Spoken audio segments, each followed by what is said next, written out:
Hey guys, this is WHYTMANGA here with a new video. I'm going to be making my comic page within Clip Studio Paint. We're going to be using a page from Apple Black, the remastered version of Volume 2, page 30 to 31.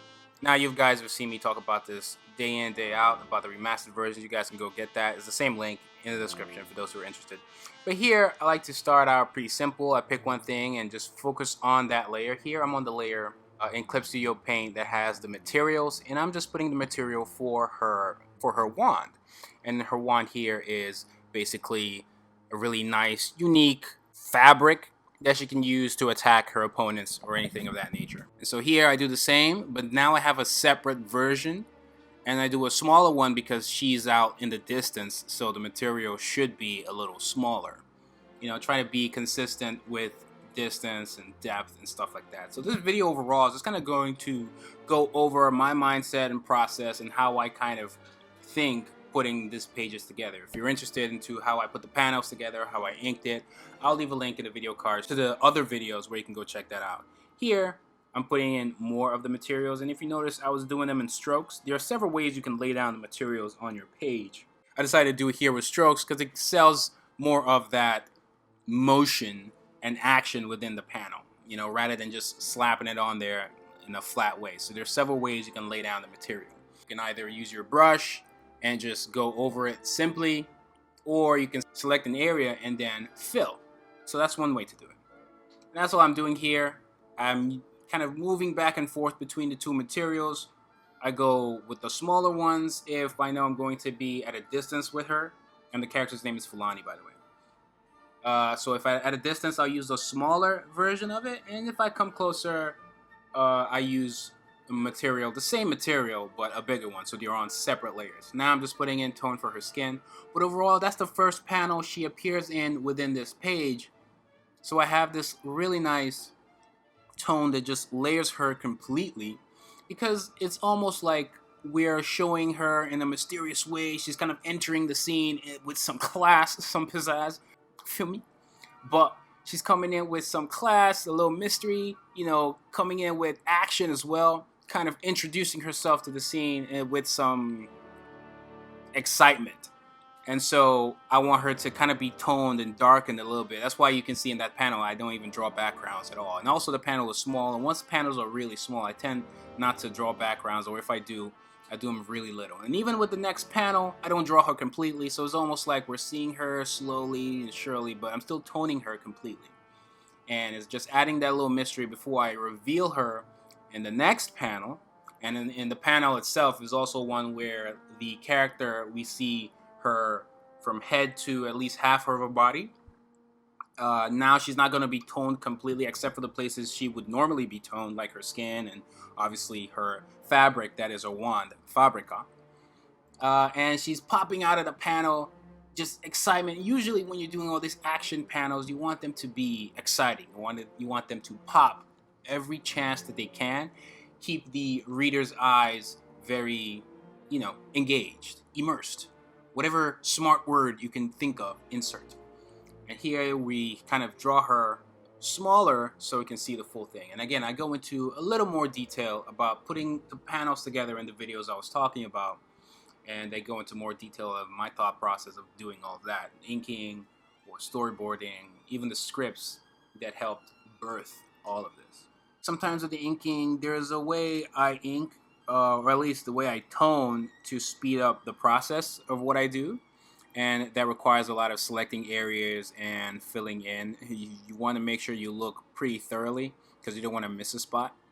But I try my best wherever I can. And I put the tone all the places I need to through selection.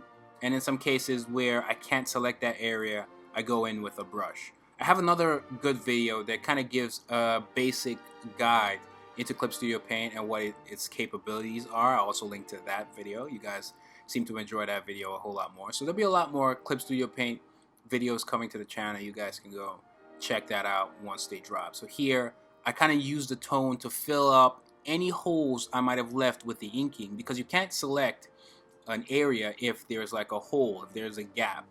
Some of you know what I'm talking about. And so if there is a gap, I use the tone on that layer to just close the gap and then select, because it allows you to do that. Why? I don't know. Usually either the gap is completely closed or there's just something else there that has enough contrast that makes the whole seem closed. Either way. Now I'm trying to put like a gradient feel on the windows, and I do the same thing for all the other windows. In some cases, if the windows are really far in the distance and I don't want to bother, if I'm not bothered, I would just fill them in with black. But in some cases, I go the extra mile and give it a little bit of a window feel with a gradient. And then I also tone things that are a distance. I tone like shadows for objects and buildings that are at a distance, and the closer they are, I might still do the same thing, but I might add to that with maybe extra line work, hatching, whatever the case may be. For objects like these buildings that are a little more boxy and stuff like that, I use little straight lines, as you can see over here. But even with these straight lines, I still have like an extra layer of tone to show shadow in some cases. And so based off of where you know the light source is coming from, you kind of go down that route. And then you clean out all the parts that you don't want. I usually have the tone on separate layers. I have a tone for, say, the character's skin on a separate layer. I have tone for places I know I'm going to shade on a separate layer. I have tone for the trees, and I also use a different tone for the trees. There are things that you can do in Clip Studio Paint where you can have the tones be, circles or boxes or whatever, but there's an option to change it to noise, and noise kind of gives it this very natural, grainy look that I think works and is very, very normal to see within manga. So once I'm on one layer, I try to make sure I tone everything I need to tone on that layer, and I just go from there. Keep track of all the windows, make sure I put either a gradient or I just fill them in with black, and just keep going and going until you have what you need. Things can get really tricky over time, but the more you do this, the more practice you have, the better you will become. Here I'm selecting places that I want with the polygon tool. You can do it with a polygon tool, lasso tool, whatever you want, and then you just fill in the spots that you want to shade in. And then if you're covering parts that you don't want shaded in, you can use an eraser to just clean that up. You can also see me cleaning some of the line work. If I feel like maybe some of the line work here and there is a little sloppy and could be cleaned up, I'm going to tweak things. Clip Studio Paint allows you to do that pretty easily. So some of the lines for the windows, if they don't line up as well as I want, you can always shift things around to make sure they fit. Putting a little bit of tone on there and adding a little bit of a gradient feel manually with an airbrush. Because sometimes when you have that airbrush that's black that goes over what you've already toned, it just makes the tone look less flat. Because sometimes when you're toning your comics digitally, they can really look flat if you just leave them alone. Now, in some cases that's what you want, but for my style, I like to tweak things a little bit. Here with water, it's kind of going with all the speed motion of the whole scene. We're focusing on that beam destroying all the buildings, so I try to put some gradient on the water for sure, and then I erase some parts that show like the highlights of light hitting the water, and then an extra layer with tone that kind of goes over it, almost like shading the water a little bit. It just helps it look a lot more like water. See, select that, put the gradient, erase the part you don't want, put some for the highlights. Again, it's moving in that direction, so you shade in the direction of movement. In this case, the camera, you can see it's all blurry to sell, the speed lines, sell all of that. And then, you tweak things until you have what you want. So far, everything's coming together. Eventually, we will put a gradient to do the skies. The skies are usually easy-ish. I'm kind of erasing some of the tones on the characters, like outline a little bit, just so they pop out a little more. Sometimes I'll do that to even the line work as well. But in this case, I'm definitely doing it for the tone there. You can see in his fingers, around his fingers, it's creating like this feathered stroke so that the characters pop out, not just with their thick line work. That's what you kind of have to worry about with the line variations. Yeah, and just continuous cleaning up. You just keep cleaning until you have what you want.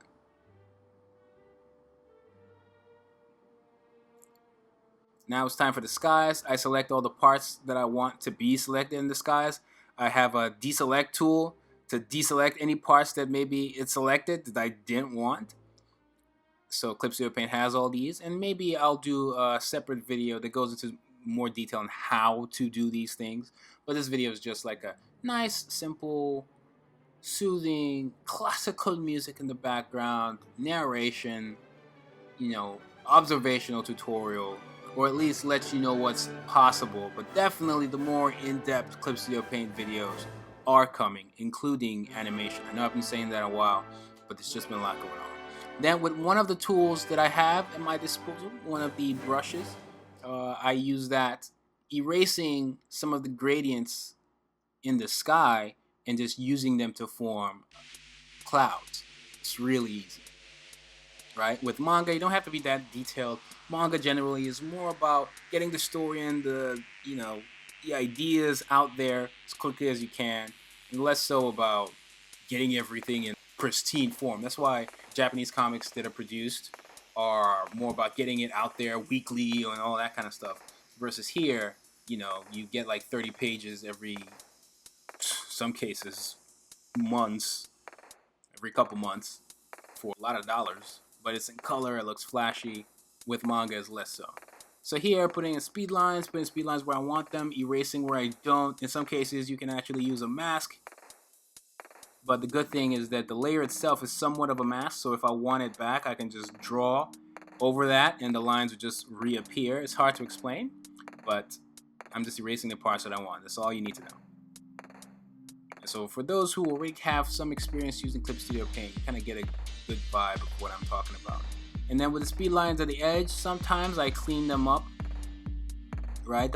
Not just cleaning the parts that I don't want, but at the edge where they kind of fade away, I can get a different brush with a certain texture and just erase it. And once you use textures here and there, they kind of give the overall feel of things, natural, clean line. And then lastly, with the color black, I hit up all the spots that I got with tone on a separate layer with a light airbrush, and usually that layer is on multiply. This way all the tones don't look so digital and flat. And that's the page.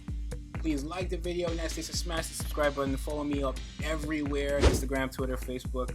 Turn on all notifications. What's up, Notification Squad? And you can check out Apple Black. The volumes are available in the description. Public serializing Saturday AM. You can go check out our app. Our app has Saturday AM issues. All the issues, the latest 3 issues will be free. There's a starter guide in there that kind of gives detail with some profiles of our characters, about who we are, the magazines are produced, and more. You can get 2 free months of SKILLSHARE free. Check out my other videos. This is Whyt Manga, and I'm Audi 9000.